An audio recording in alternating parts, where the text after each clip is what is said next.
ये बता दें क्या मौजूदा अभी जो आने वाला बजट है इसमें कराची को लाहौर बनाने के कोई प्रोग्राम है या 60 की दाई वाला कराची बन सकता है? क्योंकि कराची की हालत तो 17 साल पहले भी जब आप लोगों ने हुकूमत संभाली थी एज इट इज है, सड़कें टूटी हुई है, पानी नहीं मिल रहा है लोगों को सर, हर 2 माह बाद पानी की लाइन बढ़ जाती है।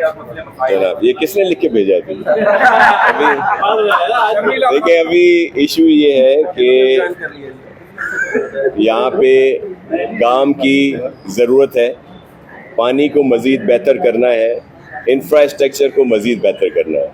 लेकिन बड़ा अफसोस होता है जब हमारे इस तरह के प्यारे दोस्त भी ये कहें कि यहाँ कुछ नहीं हुआ, तो कौन सी हॉस्पिटल में भेजूँ आँखों वाले।